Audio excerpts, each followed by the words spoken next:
Olá, eu sou a Amália Luciteles, clínica geral e endocrinologista. Seja bem-vindo ao Saúde, Cultura e Viagem. Se você viu meu último vídeo sobre os 10 fatos sobre o coronavírus, você sabe que o 10º item que eu menciono está relacionado ao fato de que os hipertensos podem desenvolver doença mais grave, né? Mas caso você não tenha visto, assista o vídeo no final, depois desse vídeo, e aproveita para curtir o canal, se inscrever, coloca lá o sininho para você receber as notificações dos novos vídeos, tá? Eu sou hipertenso, preciso mudar o meu remédio por conta do coronavírus? Por que essa pergunta? Eu tenho recebido mensagens de alguns pacientes que têm visto falar na mídia que o coronavírus, ele para entrar na célula, para começar a se desenvolver e causar a doença, ele precisa passar por um receptor, que é como se fosse uma fechadura. E um dos receptores que ele utiliza é da enzima conversora de angiotensina, que é uma enzima, um receptor que está relacionado ao processo de regulação de pressão do nosso corpo.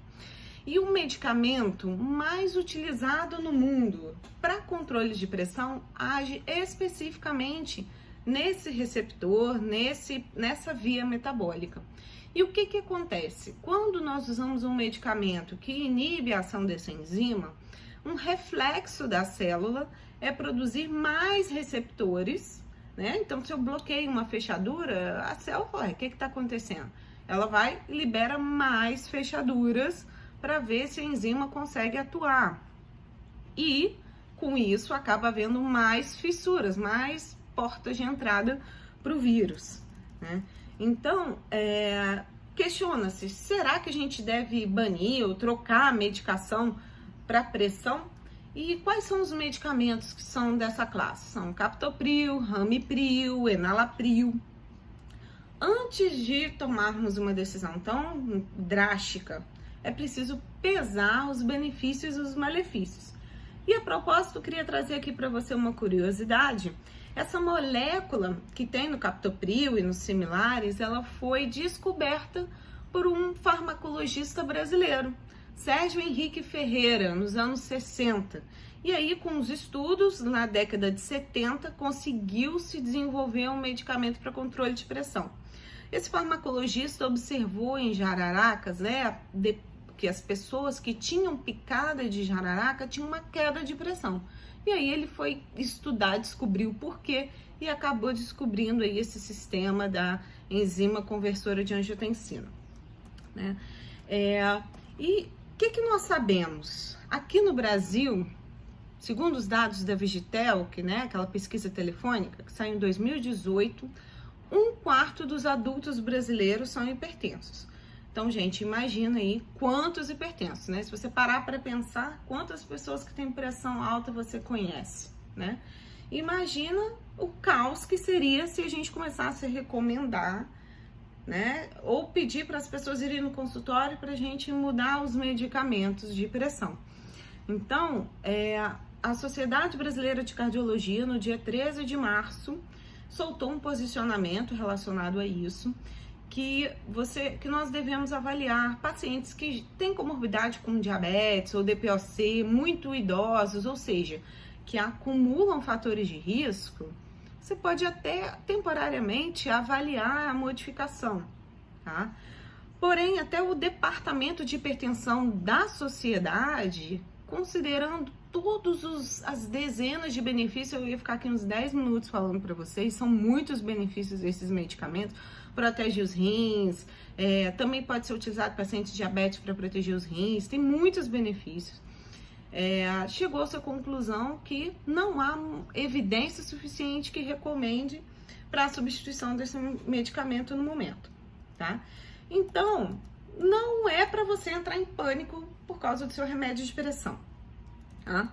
O que eu posso fazer, o que você hipertenso pode fazer para se proteger em relação à questão do coronavírus? Controlar a pressão arterial vai te deixar num estado de saúde melhor e caso você tenha contato com o vírus, a chance de você desenvolver uma doença mais grave é menor. Como é que você pode fazer para controlar a sua pressão?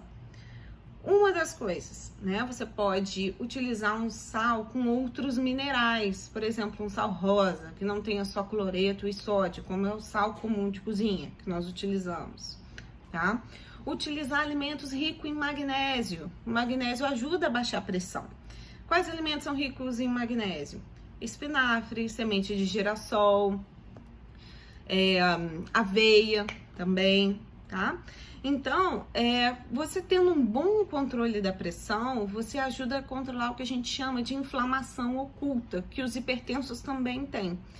Que quando existe algum desequilíbrio no nosso corpo, por exemplo, a pressão, o nosso sistema imunológico vai liberando uma série de mensagens para tentar regular e reequilibrar e manter um corpo numa situação que dê para funcionar bem, né? E aí, por exemplo, o que a gente sabe na hipertensão? Tem alteração da produção de óxido nítrico, que tem a ver com a dilatação das artérias, dos pequenos vasos na periferia do nosso corpo. Então, com a hipertensão descontrolada, vai haver cada vez mais desequilíbrio, o sistema imune, as células do sistema imune vão tendo dificuldade para chegar nessas áreas mais capilares, né, do nosso metabolismo e, por conseguinte, mais dificuldade para atuar, fazer limpeza. Então, boa alimentação, controla a quantidade de sal, o tipo de sal. Se você não tiver contraindicação, fazer aí 30 minutos de atividade física, pelo menos 5 vezes por semana, tá? Evitar outros alimentos que inflamem seu corpo, como álcool, muita carne vermelha, embutidos, ok? E é isso, tá? Espero que eu tenha ajudado e acompanhe o nosso canal, compartilhe. Obrigada por ter chegado até aqui e até a próxima.